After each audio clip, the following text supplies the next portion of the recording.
We're all fighting battles, silent battles that the other may not know.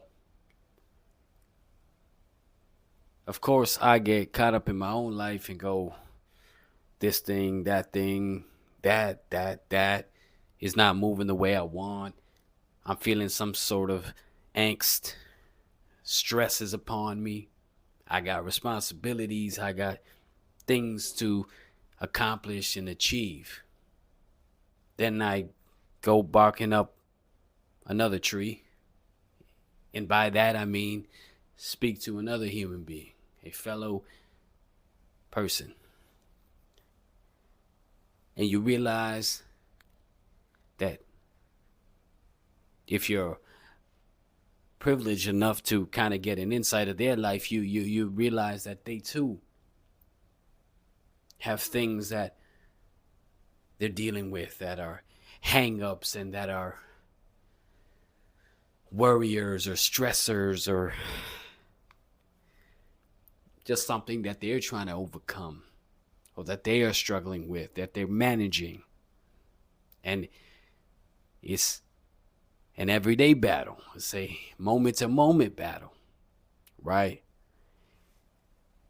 And these things can range. It could be career, it could be taking care of people, it could be friendships, it could be romantically, it could be health, it could be missing family, it could be missing your youth, you're getting older, or the people around you getting older. There's a plethora of things that we can harp on, or we can kind of get lost in. But that lately is something that's been kind of resonating all around me. Is I don't know if when I was younger it was rose colored glasses, but it felt like you could have conversations and people were willing and open to share and to listen, and we somehow could get past them. Now when I feel like I'm speaking to people that are close to me, it feels like everybody's so inundated and caught up. Not that they're not listening, they're listening. That's not what I'm saying, but we're so almost run down. And that's not to say that life isn't beautiful and precious. I'm not here saying that there's anything beyond me. I'm just speaking on the perspective of what is kind of around and what we're feeling. Even when things are good, there's still these moments that kind of pull you back and hold you there and hold you captive. And it's crazy. It's crazy because, as I stated, when you look across the board, another can share their grief and their kind of, as I said, hang-ups and setbacks, and then yours don't look as mighty, or at least it puts into perspective that, hey, we're all kind of running this race, and what may bug you may not bug me, but what may bug me may not bug you. It really puts forth the idea that despite us being different and living separate lives, yet we're still consumed by similar emotions.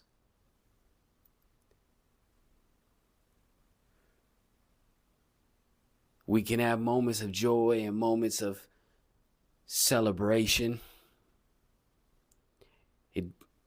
And then the opposite. And it doesn't have to be despair or things, but it does feel like there's always something kind of to do, or there's still something to overcome.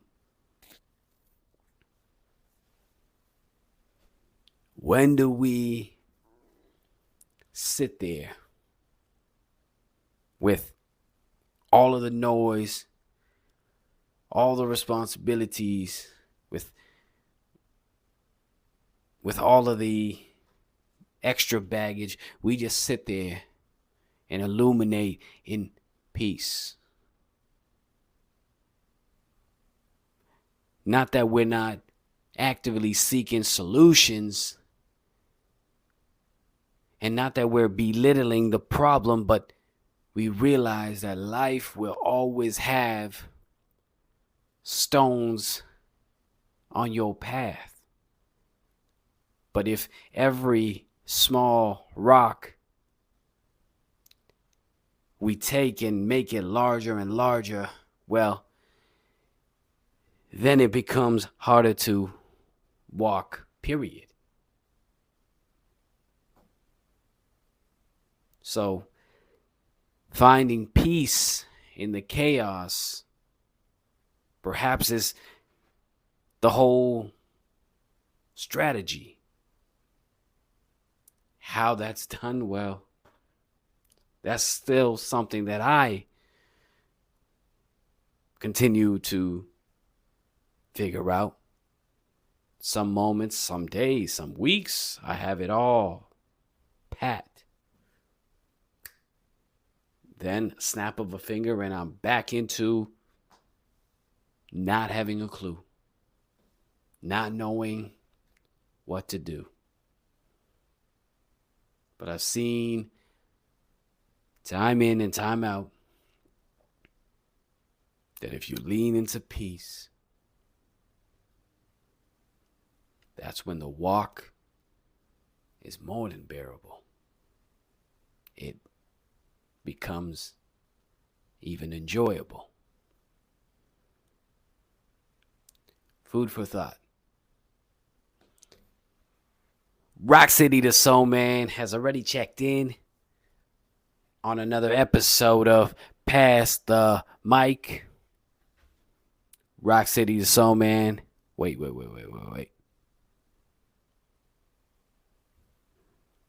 Rock City Soul Man checking out.